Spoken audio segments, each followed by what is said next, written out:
Hey everybody, it's Ron from Pick Dawgz, and this is Ron's Bank Shot Breakdown. We're going to go over 5 college basketball games for Tuesday, February 6, 2024. If you like what you see, make sure to give this video a big thumbs up and subscribe to our channel. Don't forget to put your college basketball picks in the comment section below. And if you're looking for my best bets, including my college basketball bank shot best bet, you can find this at the premium picks tab at pickdawgz.com. There's also a link in the description.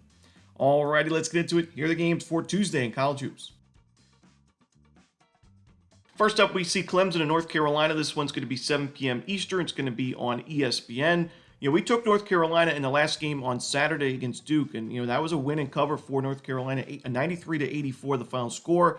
And while it was a strong performance from the Tar Heels in that game, I don't love this matchup. I don't love the price that we see with North Carolina as the favorite, and I don't love the spot. North Carolina, you could consider this a letdown spot for this team after that exciting win over your rivals at home. And Clemson, this is a team that, as of late, hasn't had the best performances on the road, but when you look at their season resume, they actually have some really strong road performances. And we saw them at the beginning of the season. They beat Alabama outright. Then the next game, very next game, another road game against Pittsburgh to open up ACC play. Clemson won that game outright. They also beat Florida State on the road in Tallahassee earlier in conference play. And then they only lost by 1 point, one single point. It was a 72-71 final score at Duke, one of the toughest places to play in college basketball. So I don't think Clemson's going to be intimidated in this game. They're one of the more experienced teams in the conference and in college hoops in general. I think they're better than their current record, and I like the fact that they're pretty balanced fundamentally. They take care of the basketball. They're a strong rebounding team. They're a decent three-point shooting team, but also top 50 in two-point field goal percentage.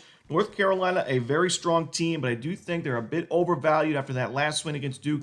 I'm going to take the points here with Clemson. I think North Carolina wins, but I think Clemson covers.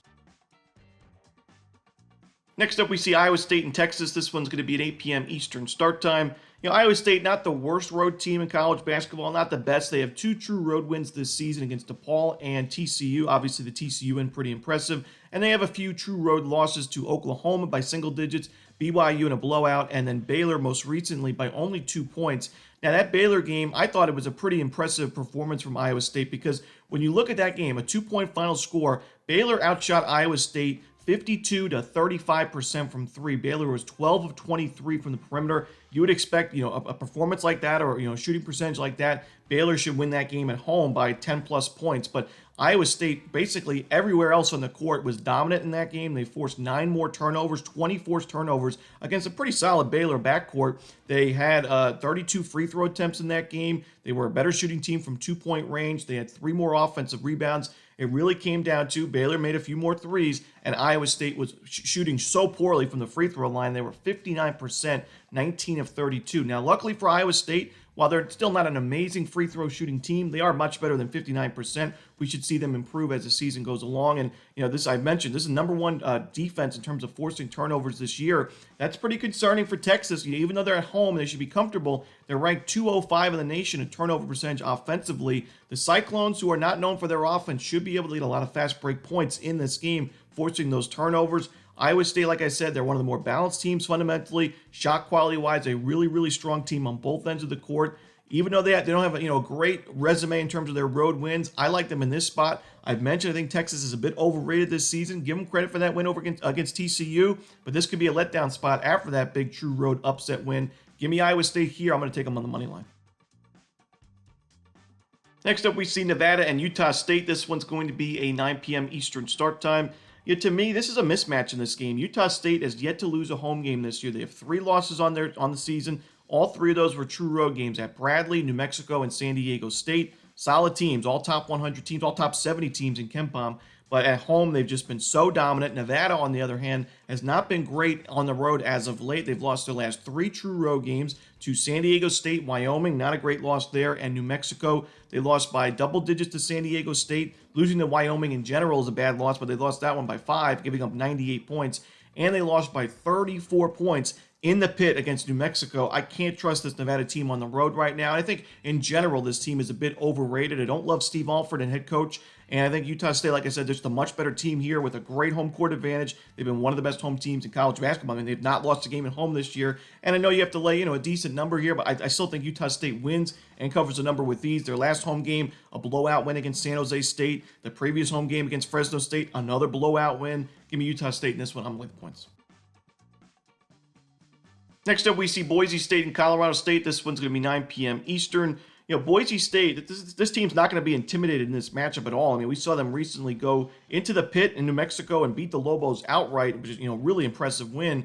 But for me, this game is more of, I like Colorado State's chances rather than, a play against Boise State. I still think the Broncos are a very good team, a team to watch out for in the conference tournament. But Colorado State has just been so strong at home this season. Only one home loss, and that was a non-conference play against a very good St. Mary's team that we see is surging right now.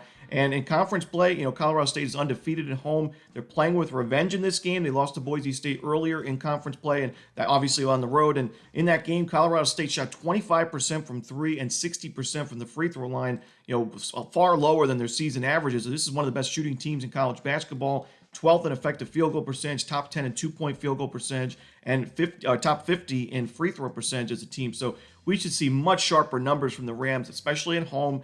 And, I just think Boise State, when you look at that defense, ranked 236 in two-point defense. Like I said, the Rams get a lot of their points from those two-point field goals inside the paint. They have a very good front court. They should be able to take advantage of that in this game. You add the revenge factor. You add the home court advantage. Got to go with Colorado State in this one and lay the points. And the final game we're to talk about for the Tuesday card in college basketball, it's going to be St. Mary's and Pacific. This one 11 p.m. Eastern on ESPN2.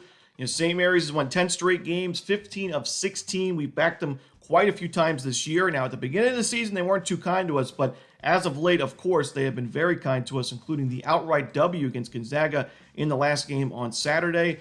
And while I've said that I think St. Mary's is a very strong team this year, and they've been flying under the radar for most of the season, I think this is a spot after that upset win, after that emotional win against a huge rival, that St. Mary's is quite a bit overvalued. And I think Pacific, a team that's better than its current record, a team that takes care of the basketball, gets to the free throw line. Yes, they have big issues on the glass, and that was a big problem in the first game of the season series. It's probably going to be an issue in this one as well.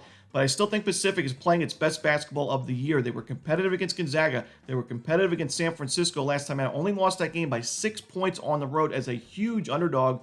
And now they're still catching a ton of points in this ball game. They were absolutely embarrassed against St. Mary's in the first game of the season series. 76-28, the final score. And you may be saying, if that's the final score of the first game, why would I want to be on Pacific here? And we say revenge games all the time. We've mentioned it a few times on the breakdown today. If there was ever a spot for a revenge game, I would say if you lost by 50 points the first time around, you'd look for some revenge the second time. I think Pacific is undervalued in a spot like this. And like I said, the Gales, I got to fade them after that huge win over Gonzaga. We're catching way too many points. Give me Pacific here. Just a super strong situational play. And that's it. Those are the games for Tuesday in college basketball. Hope you enjoyed this video. If you did, don't forget to hit that like button and subscribe. Put your college basketball picks in the comments section below. Again, if you're looking for my best bets, you can find those at Pick Dawgz Premium. As always, this is Romanelli. Good luck.